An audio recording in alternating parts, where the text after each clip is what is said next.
Бірінші келдің бі? Iya. Не үшін келдің? Саған бір нәрсе қызық болып тұр ма, Зейін? Iya. Нен сұрағың келіп тұр? Әкесін. Aa. Көре.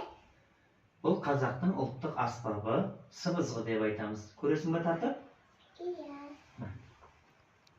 Ондай болса біз бірге ойнайық, кеттік. Кәні бірінші үріп көрсінші, бұл үре алмайтын шығар, кән? Бірге тартамыз, кеттік. Кәні Зейір әпшемен бір ән тартып көрсінші, көрейік.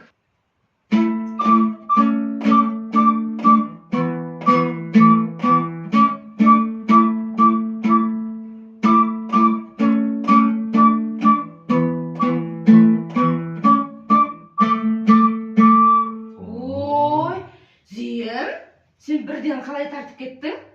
Ондай болса біз бәріміз бірге тартып көрейік, кеттік кәнекей. Кәні Мирас, сен тұяқтасты ал, мен домбыраны алайын. Сен сыбызғыны тағы да көресің бе? Барлығымыз бірге айтып көрейік, е? Әкесі қандай ән айтамыз? Ауылға сағыныш деген әдемі әсем әнімізді жолдаймыз, е?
Әкесі байқадыңыз ба?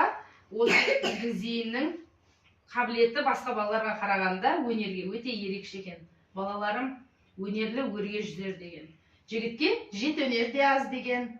Құдай қаласа, әкелерің сияқты сендер де барлық аспапты игеруге біз бар күшімізді саламыз.